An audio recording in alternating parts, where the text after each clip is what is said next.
அனைவருக்கும் வணக்கம். இப்போ நீங்கள் பார்த்துட்டிங்கன்னா சம்மர் வெயில் காலங்களில் நீரோடைகள் வந்து தண்ணி வத்துரும்.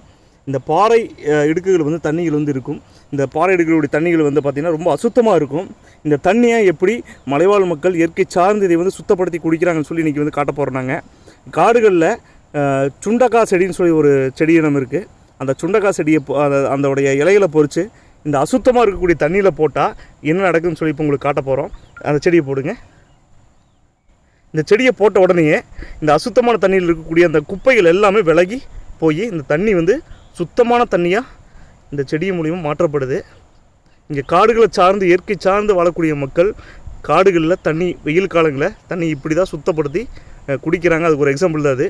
இந்த செடியினுடைய இலையை போட்ட உடனே இந்த தண்ணியில் இருக்கக்கூடிய குப்பையெல்லாம் விலகி போய் இது சுத்தமான தண்ணியாக மாறிடுச்சு. இப்போ இந்த தண்ணியை வந்து குடிக்கலாம். இதுதான் ஒரு இயற்கை சார்ந்து வாழக்கூடிய ஒரு கல்வி முறை.